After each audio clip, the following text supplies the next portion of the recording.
Bonjour à toutes et à tous, et bienvenue chez les Chroniques du Commander. Innistrad Noces Écarlates sort la semaine prochaine dans nos boutiques, et je pense que c'est le bon moment pour faire un petit tour d'horizon des produits d'extension.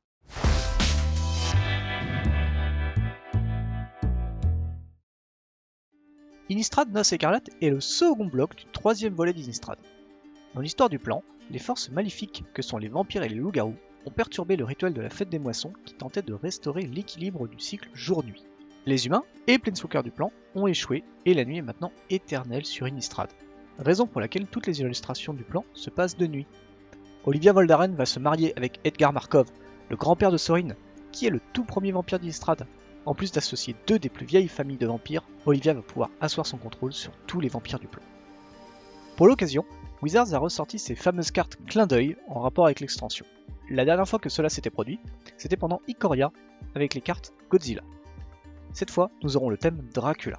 Vous pourrez donc retrouver des versions de certaines cartes, soit sous forme de personnages des livres, comme Talia, qui devient Mina Harker, soit directement en Dracula, comme le mage sang Voldaren, reconverti en Dracula, seigneur du sang.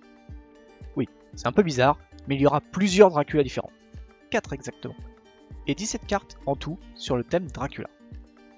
Elles vous font envie ? Eh bien, il faudra les mériter. Toutes ces illustrations ne seront présentes que dans les collector boosters. Mais ne vous inquiétez pas, il y a bien d'autres types de cartes avec d'autres versions pour cette extension. On retrouvera tout d'abord les classiques bien connus que sont les cartes sans bordure, les cartes avec un art étendu et les showcases qui prennent différentes formes.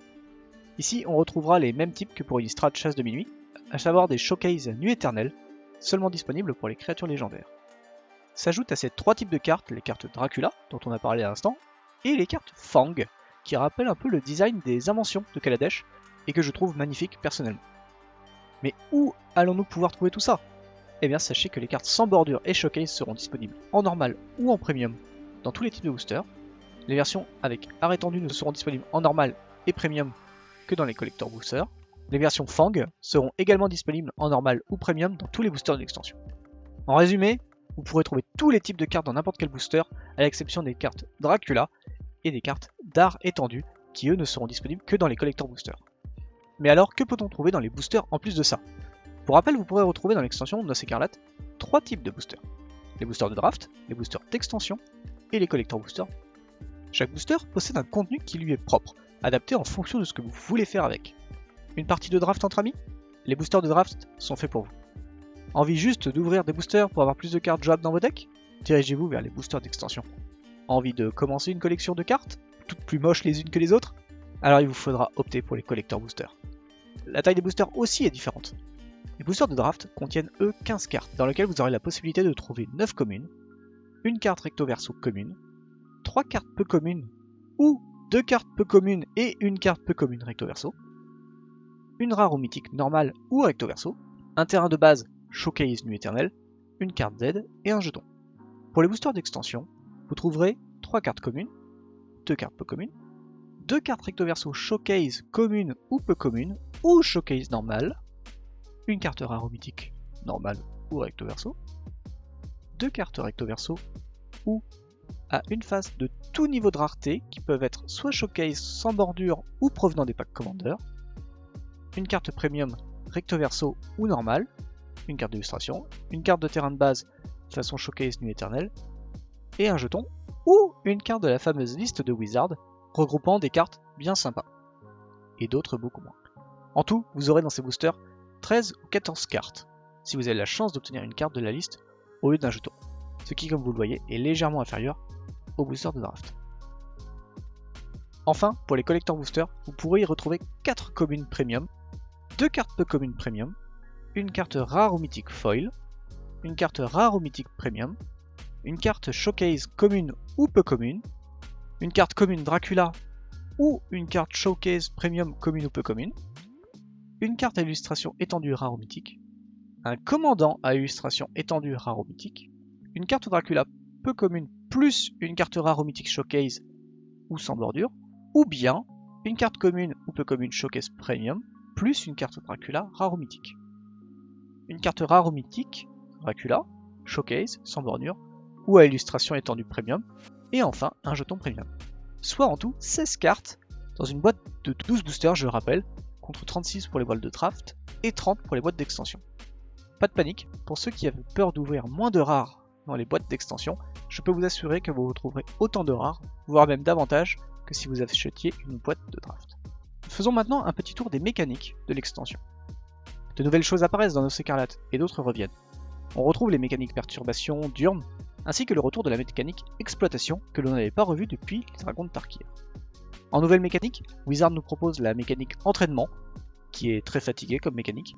Elle me fait beaucoup penser à Mentor, qui était joué en standard et dans d'autres formats ensuite, mais au moins celle-ci était jouable car les bodies étaient très correctes. Là on a des cartes avec une force volontairement faible pour faire que la capacité marche, ce qui n'est vraiment pas foufou. Autre mécanique de Noce Écarlate, tranchage. Un mot un peu bizarre qui rend les cartes vraiment bizarres elle aussi. Prenons en exemple la carte déterrée, qui a été révélée au tout début. Pour un mana vert, vous allez pouvoir chercher une carte de terrain de base et la mettre dans votre main. Mais si vous payez son coût de tranchage à la place, vous allez directement tutoriser une carte qui vous intéresse et ne pas la révéler. Clin d'œil évident à Traversée d'Undelwald, mais qui là aussi possède une capacité beaucoup plus simple à réaliser. La capacité de tranchage reste quand même cool, car elle rendra la carte encore meilleure dans la durée de vos jeux, et certaines cartes deviendront de magnifiques top decks. Enfin, la capacité Blood, qui n'est pas vraiment un mot-clé, mais plutôt un nouveau jeton, qui ne peut être réalisé qu'avec des créatures vampires ou des cartes en rapport avec le sang. La mécanique est intéressante au minimum, elle permet de nous séparer de cartes inutiles pour tenter d'en piocher une meilleure, donc pourquoi pas, ça a au moins le mérite de se tester.